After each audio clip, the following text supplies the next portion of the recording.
Good morning, everybody, and welcome to Morning Coffees with James. I'm James, and this show you are watching on Instagram, BitChute, and YouTube is my morning coffee show.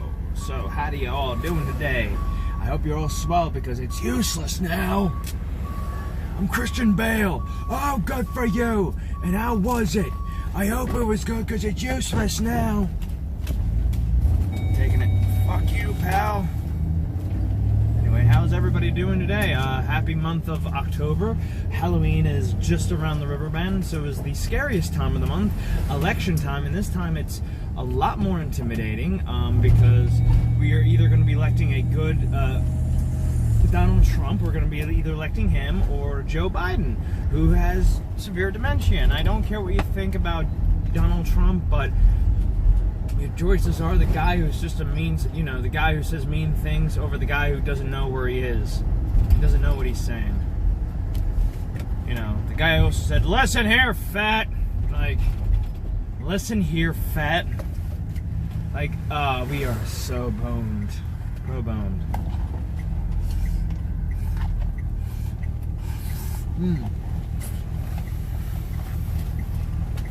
I'm a pig. I shouldn't be eating and driving at the same time, but I don't care. But yeah, how we all doing? I mean, what do I want to talk about today? There's several things I want to talk about today, besides the Joe Biden emails, but I also want to talk about a little bit about shadow banning. If you don't know what this is already, shadow banning is basically when you take somebody's account and you basically... Alright, just had to check something, that's all. I don't want to hear screaming. It's basically when you take somebody's account and you basically hide it from everybody else. Like, say if you start posting stuff on there, but nobody sees it, they have to directly find you, and they don't put you up front on the main thing, on the main page. It's scary times we're living in because a lot of people are getting shadow banned, especially Alex Jones got shadow banned, Mark Dice got shadow banned, Tim Pool I think got shadow banned. A lot of people are getting shadow banned, and it's a real thing. And the biggest one of all has to be Pewdiepie. And I'm not sure if they're trying to cut out, like, offensive... Like, this is the thing. Their whole message about that was to hide offensive thing. But it really comes down to conservative messaging. A lot of people don't like the conservatives. I understand that. They're not the party of... Which, it's bullshit nowadays, because they still are, like... That for the longest time, they haven't been the party of change or equality. Well, they have been the party of equality, but they have been kind of stubborn when it comes to, like, change. You know what I mean? The Republicans were never about change, but in this bizarre time, in the age of Keck, they've become the agents of change and stuff like that. And that's something kind of beautiful people need to look at. And honestly, I like that. So anyway, the Republican Party has become the party of change, and it seems like the left party has become the party of no change, or change in the wrong direction. And a lot of people are speaking out against this. People who are just not right-wing, but people who are left-wing, who are left-wing as well. Not just, and I mentioned Pewdiepie because he's been a big, and I mean big advocate, like, fighting against YouTube big time. Big time. He lost his sponsorship with Disney, he lost his show, which honestly a lot of people are like, oh, he's fine, he's got millions of dollars. It's like, obviously people don't know how fucking wealth works, and it's not about the money, it's about the integrity. It really is about the integrity of these companies and stuff like that. It's like, first of all, you'd be saying that about Pewdiepie. Oh, well, they're a big corporation. They'll be fine. But then you get the guys like you or me who are just making regular YouTube videos just for the masses, for your asses. And all of a sudden, bam, you're gone. And I know this, and again, I'm always doing political commentary. I'm doing commentary about stuff in life. But, like, can we just stop for a minute? For me to, like, wait... It seems like I need to wipe my glasses. Nope, green lights all around. When I need to get somewhere. Take your time. I know, it's all kind of funny to me.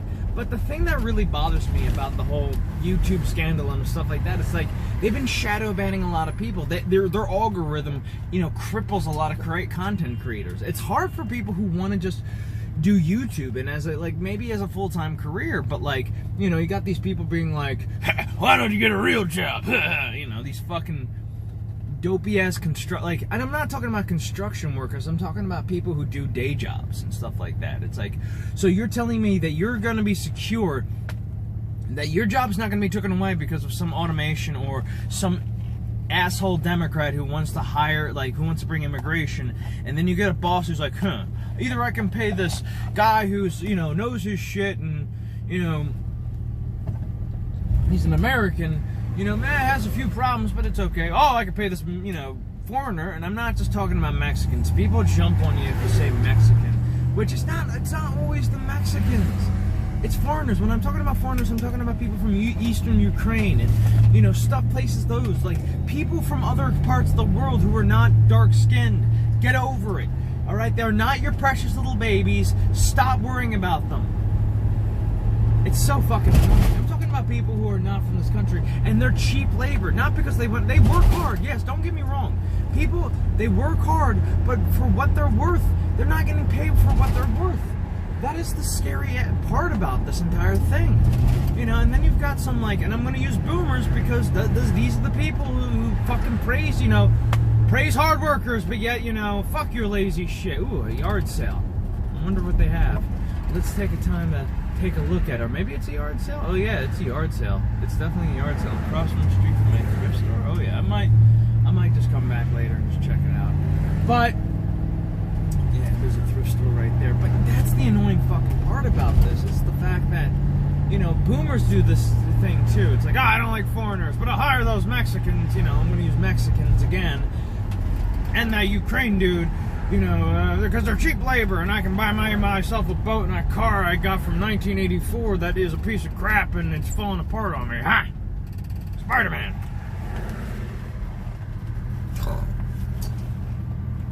And I know people are tired of hearing the boomer complaint. The same thing when boomers complain about millennials and Gen Zers, and it's like, get over it. I kind of what's funny? I've kind of grown to like Gen Z humor, and it makes no sense, and it's not commentary about our life. It's just blank weird shit, and I love it. It's that meme where it's boomer humor, and it's a guy laughing, slightly laughing, and it's the I paid, iPod, iPad, I paid, haha, boomer joke.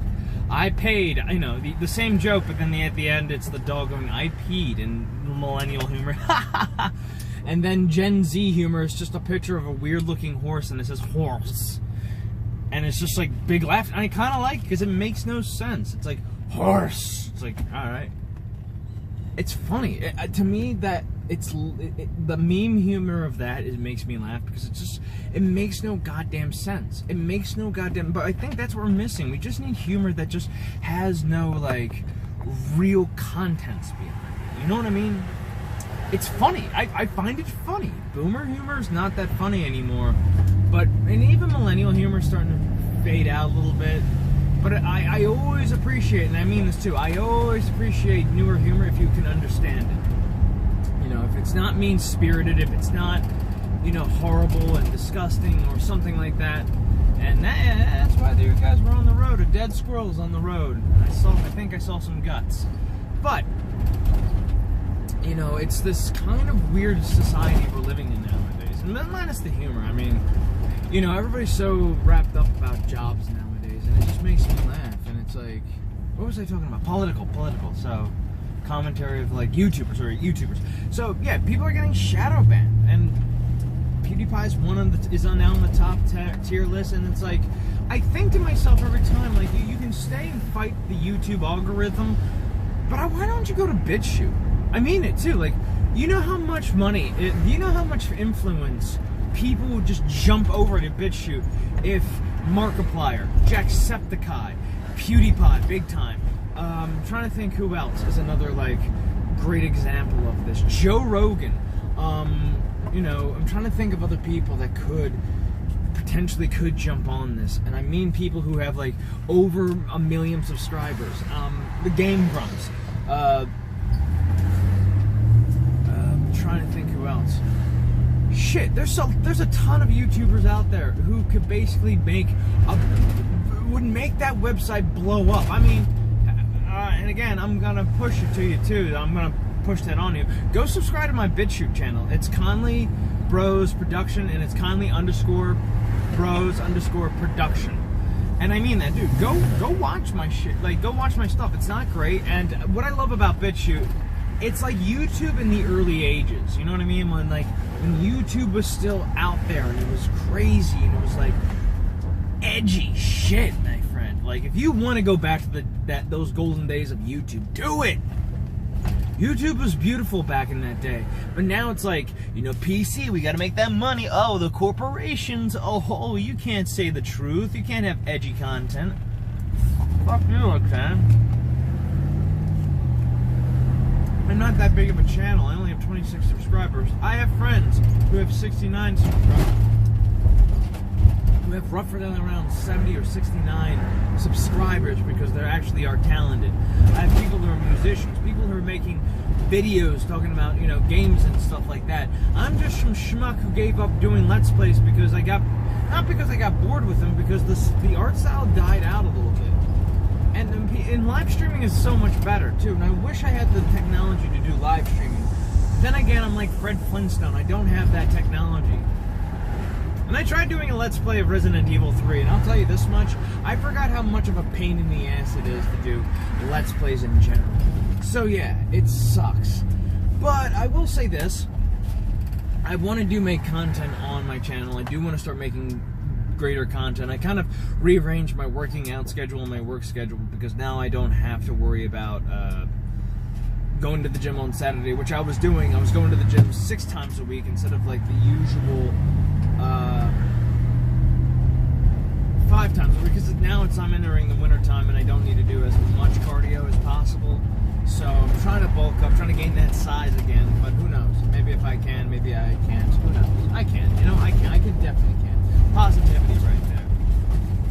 But one of the big things I will say though is that it's, you know, what we need to start doing nowadays, we need to start calling out, we need to show YouTube that we're not fucking around. Same thing with, what was that movie on Netflix that people are now unsubscribing because of it?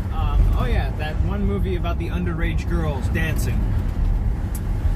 I'm not going to mention the name. I'm not going to mention the name because honestly, I'm not giving it praise anymore. I'm not giving it any. In fact, I never gave it praise. I think it's disgusting. That whole movie, and I mean this too, like, that whole movie's disgusting. Like, Netflix, what the fuck is wrong with you? It's like that big meme where it's like, it's the political spectrum thing, and they're all looking down at Netflix going, what the fuck is wrong with you, Netflix? It's like, yeah, seriously, like, and you know what? They've been doing pedophilic shit for a while now, under the radar. Like that show, Big Mouth. There's something, like, I know it's a cartoon, but even then, it's like, it's, you know, it's kind of borderline, like, perverted. And I get it, like, South Park had some, like, wacky-ass things and stuff like that, but, like, at least South Park didn't show it up front. Like, okay, you have, like, Butters needing to give, like, a sample, you know, sample of, like, you know, a fluid sample, and, you know, he does it off camera. You know, they don't blatantly show it. Like, you know what I mean? It's like, and the same thing with, like any TV show you do with kids, or like you're not, you know, it's like this, how would I put it? Like, say if you're doing a show about teenagers and high school and stuff like that, you're not going to really cast real teenagers. You're going to be, and they did this with the 90s movies as well, you're going to be casting people who are basically like, you know, 10th graders who are actually like high schoolers who are actually in, like, say in their like early 20s to their like late 20s, like that age bracket, like people who are passing for that young age so that they can do things, you know, so they don't exploit children. It's consenting adults.